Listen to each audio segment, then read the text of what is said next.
Okay, ഇന്ന് നമ്മൾ 4ാം ക്ലാസ്സിലെ ഓണപരീക്ഷയുടെ ചോദ്യങ്ങളാണ് നോക്കുന്നത്. ഇംഗ്ലീഷിൻ്റെ ചോദ്യങ്ങളും ഉത്തരങ്ങളും. ആദ്യം തന്നെ നമുക്ക് ഇങ്ങനെ ഒരു ചിത്രം തന്നിട്ട് ഒരു പാരഗ്രാഫ് തരും, ഒരു കഥയായിരിക്കും. എന്നിട്ട് അത് വായിച്ചിട്ട് അതിൻ്റെ ഉത്തരങ്ങൾ, ചോദ്യം ഇവിടെ തന്നിട്ടുണ്ടാകും, അതിൻ്റെ ഉത്തരം കണ്ടെത്തി എഴുതണം.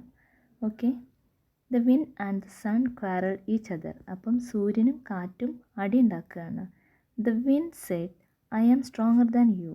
അപ്പോൾ കാറ്റ് പറഞ്ഞു, ഞാൻ നിന്നെക്കാളും ശക്തനാണ്. The sun replied, no I am stronger than you. അപ്പം സൂര്യൻ പറഞ്ഞു, അല്ല, ഞാനാണ് stronger. They saw a man walking along the road. അവർ രണ്ടുപേരും ഒരാളിങ്ങനെ റോഡിലൂടെ നടന്നു പോകുന്നത് കണ്ടു. I can take off his coat said the wind. അപ്പം കാറ്റ് പറഞ്ഞു, എനിക്ക് അയാളുടെ കോട്ട് ഊരാൻ കഴിയുമെന്ന്. The wind blew and blew. എന്നിട്ട് കാറ്റിങ്ങനെ അടിച്ചു. Okay. But he couldn't take off the man's coat. പക്ഷെ കാറ്റ് എത്ര അടിച്ചിട്ടും അയാളുടെ കോട്ട് ഊരാൻ പറ്റിയില്ല. I can take off his coat said the sun. അപ്പം സൂര്യൻ പറഞ്ഞു, എനിക്ക് അയാളുടെ കോട്ട് ഊരാൻ പറ്റും. And the sun shine bright. എന്നിട്ടോ സൂര്യൻ നന്നായിട്ട് തിളങ്ങി. അപ്പോൾ എന്ത് സംഭവിക്കും? ചൂട് കൂടും അല്ലേ? The man felt hot and took off his coat. അപ്പം ഇയാൾക്ക് ചൂട് കൂടിയിട്ട് ആ കോട്ട് ഊരി. ഇപ്പം നമ്മുടെ ചോദ്യം നോക്കാം. Who are the characters in the story? ഇപ്പം മാൻ, വിൻഡ് ആൻഡ് സൺ. ഓക്കെ, ആരൊക്കെയാണ്? മാൻ, വിൻഡ്, പിന്നെ സൺ ഉണ്ട് അല്ലേ? ഓക്കെ, ഇത്രയും 3 പേരാണ് ഈ കഥയിലുള്ളത്. What did the wind do to take off the man's coat? കാറ്റ് കോട്ട് വരാൻ വേണ്ടി എന്താണ് ചെയ്തത്? Okay, the wind blew and blew അല്ലേ? Okay, next question. Why did the man take off his coat? 3ാമത്തെ ചോദ്യം. Why did the man take off his coat? Man felt hot and took off his coat അല്ലേ? അയാൾക്ക് ചൂടെടുത്തപ്പോൾ ആണ് അയാൾ coat ഊരിയത്. Who is stronger? Sun. Write a suitable title to the story. അപ്പോൾ ഇതിന് നല്ലൊരു ഹെഡിങ് കൊടുക്കാനാണ് പറഞ്ഞത്. അപ്പോൾ നമുക്ക് സൺ എന്നോ നമുക്ക് ഇഷ്ടമുള്ളൊരു ഹെഡിങ് കൊടുക്കാം. ഓക്കെ. അടുത്തതായിട്ട് ഒരു ചിത്രം നിങ്ങൾക്ക് തരും, എന്നിട്ട് ഡിസ്ക്രിപ്ഷൻ എഴുതാനായിരിക്കും. ഇത് റിപ്പീറ്റ് ക്വസ്റ്റ്യൻ ആണ്. എല്ലാ വർഷവും ഇതുപോലൊരു ചിത്രം തന്നിട്ട് നമ്മളോട് ഡിസ്ക്രിപ്ഷൻ എഴുതാൻ പറയാറുണ്ട്. ഓക്കെ. അപ്പോൾ നമുക്ക് ആദ്യം തന്നെ ഈ ചിത്രം നന്നായിട്ട് നോക്കണം. എന്നിട്ട് ചിത്രത്തിൽ എന്തൊക്കെയാണ് തന്നത് എന്നുള്ളത് മനസ്സിലാക്കി വെക്കണം. അപ്പോൾ ഇവിടെ നമുക്ക് എങ്ങനെ എഴുതാം? This is a beautiful picture. അതെന്തായാലും നിർബന്ധമായിട്ട് എഴുതാൻ ശ്രമിക്കുക. Okay. This is a beautiful picture of a village. There is a pond. A girl is sitting in the boat. She is very happy. A sun is shining in the sky. There is a big tree near the pond and a beautiful home. Okay, അങ്ങനെ ചെറുതായിട്ടൊരു description കൊടുക്കാം. അടുത്ത ചോദ്യം പിങ്കളയുടെ ഫാദറിൻ്റെ thoughts എഴുതാൻ വേണ്ടിയിട്ടാണ്. എന്തിനെക്കുറിച്ചാണ്? Pingala's father saw his son working hard to make the seeds sprout. He felt sorry for Pingala. All children were going to the palace with well-grown plants. He asked Pingala to go to the palace with the empty pot and to tell the king that he tried his best. Pingala's father watched him going to the palace with the empty pot. He became worried and began to think about his child. അപ്പം പിങ്കളയുടെ അച്ഛൻ കണ്ടിട്ടുണ്ട് വിത്ത് മുളയ്ക്കാൻ വേണ്ടി പിങ്കള ഒരുപാട് കഷ്ടപ്പെടുന്നത് അല്ലേ? എന്നിട്ടും വിത്ത് മുളച്ചില്ല. അപ്പോൾ അച്ഛൻ അവസാനം പറയും, നീ കാലിയായിട്ടുള്ള ചെടിച്ചട്ടി കൊണ്ട് കൊട്ടാരത്തിലേക്ക് പോയിക്കോളാൻ പറയും. എന്നിട്ട് മകനെ പറഞ്ഞയച്ചതിന് ശേഷം എന്തൊക്കെയായിരിക്കും പിങ്കളയുടെ അച്ഛൻ ചിന്തിച്ചിട്ടുണ്ടാവുക? അപ്പോൾ അതൊന്ന് ഓർത്ത് നോക്കാം.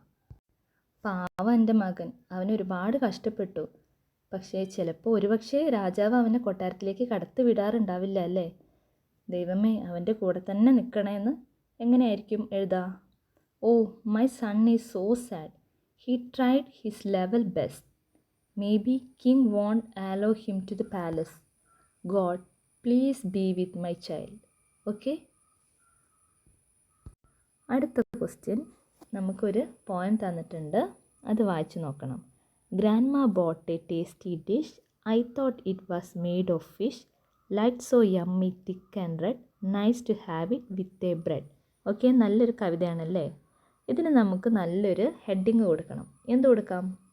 നമുക്കിതിന് ജാം എന്നോ ഡിഷ് എന്നോ അങ്ങനെ എന്തെങ്കിലും കൊടുക്കാം. Okay, find out the rhyming words and write below. അപ്പോൾ റൈമിംഗ് വേർഡ്സ് എന്ന് പറഞ്ഞാൽ എന്താ? ഒരു കവിതയുടെ അവസാനത്തെ വരികൾ ഒരുപോലെ വരണം. ഇവിടെ നമുക്ക് ഡിഷും ഫിഷും ഉണ്ട്, അതുപോലെ റെഡും ബ്രെഡും ഉണ്ട്. നമ്മൾ പാടുമ്പോൾ ഒരുപോലെ വരുന്ന വാക്കുകൾ ഡിഷ്, ഫിഷ്, അതുപോലെ തന്നെ റെഡ്, ബ്രെഡ്. അതാണ് റൈമിംഗ് വേർഡ്സ്. അപ്പോൾ ഈ 4 നമ്മൾ ഈ തന്നിരിക്കുന്ന കോളത്തിൽ എഴുതി ചേർക്കണം. ഇനി what is the poem about? ഈ പാട്ട് എന്തിനെ കുറിച്ചാണ്? അത് ജാമിനെ കുറിച്ചിട്ടാണ് അല്ലേ? നിങ്ങളൊന്ന് വായിച്ചു നോക്കൂ. അപ്പം ജാമിനെ കുറിച്ചിട്ടാണ് ഇത് പറയുന്നത്. ഓക്കെ, അടുത്തതൊരു കോൺവെർസേഷൻ എഴുതാനാണ്. ആദ്യത്തെ പോയിൻ്റ് അവർ തന്നിട്ടുണ്ട്. How beautiful these boats are. Who made all these? അപ്പം ഗേൾ പറയും അരുന്ധതി. അപ്പം ബോയ് ചോദിക്കും ഹൂ ഈസ് അരുന്ധതി? ആരാണ് അരുന്ധതി? അപ്പം ഗേൾ റിപ്ലൈ കൊടുക്കും ഷീ ഈസ് മൈ ഓണ്ട്.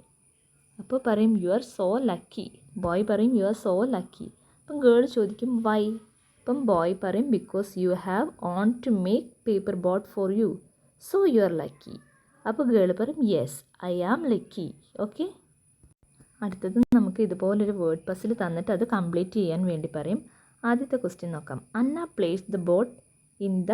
എവിടെയാണ് അന്ന ബോട്ട് വെച്ചത്? സ്ട്രീമാണ്. ഓക്കെ, നമുക്കറിയില്ലേ, സ്പെല്ലിങ് നിങ്ങൾ നോക്കണം. സ്ട്രീം. ഓക്കെ, അടുത്ത question. This make the earth cool and happy. എന്താണ്? റെയിൻ ആണല്ലേ. ഓക്കെ, ഇതിൽ ഫില്ല് ചെയ്യണേ rain. Travel or flow in water. എന്താണ്? സെയിൽ. സെയിൽ. ഓക്കെ, അടുത്ത question. The fat boy went near Anna. Okay, near, near Anna. When it rains children like to play with mud. Okay, മണ്ണിൽ കളിക്കാൻ വേണ്ടി, ചെളിയിൽ കളിക്കാൻ വേണ്ടി ഇഷ്ടമാണല്ലേ. Okay, അപ്പോൾ അത്രയേ ഉള്ളൂ ഈ ക്വസ്റ്റ്യൻ. നമുക്ക് മറ്റൊരു വേർഡ് പസിൽ നോക്കാം. Anna looked at the boy through the corner of her eyes അല്ലേ, eyes. Next, the boat was caught in the heap of mud അല്ലേ. Next, the boy gave the boat to Anna. ഇനി across ആയിട്ട് വരുന്നത് the boy jumped into the stream and save the boat. Stream, നാലാമത്തത് stream. Okay, അഞ്ചാമത്തത് water dash against the boat. Water splashed. ആറാമത്തത് നോക്കുക, splashed ആണ്. Okay, 6 അല്ല 5 കേട്ടോ. ഇവിടെയാണ് സ്പ്ലാഷ്ഡ് വരിക. സ്പ്ലാഷ്ഡ്. ഓക്കെ, മറ്റൊരു ആക്ടിവിറ്റി നോക്കാം. നിങ്ങൾക്ക് ഇതുപോലൊരു ചിത്രം തരും, എന്നിട്ട് ഡിസോർഡർ ആയിട്ടായിരിക്കും ചിത്രത്തിൻ്റെ ഓർഡർ കൊടുത്തിട്ടുണ്ടാവുക. നമ്മൾ ഓർഡറിൽ എഴുതണം. ചിത്രം നോക്കിയാൽ തന്നെ നമുക്ക് മനസ്സിലാകും ഏത് ചിത്രമാണ് ആദ്യം വരിക എന്ന്. ഓക്കെ, അപ്പോൾ നമുക്കൊന്ന് നോക്കാം. ഈ ചിത്രമാണ് ആദ്യം വരിക. Pingala dig the land to plant the sapling അല്ലേ. രണ്ടാമത് he planted the sapling carefully. 3, he watered the plant every day. 4, he gave manure to the plant. 5, he harvested the ripe tomato. പഴുത്ത ടൊമാറ്റോസ് എല്ലാം പറിച്ചു അല്ലേ. അപ്പോൾ ഇങ്ങനെ ഒരു പിക്ചർ തന്ന ഡിസോർഡർ ആയി കൊടുക്കും. നിങ്ങൾ ഓർഡർ ആക്കിയിട്ട് എഴുതണം. ഓക്കെ, അപ്പോൾ ഓൾ ദി വെരി ബെസ്റ്റ്.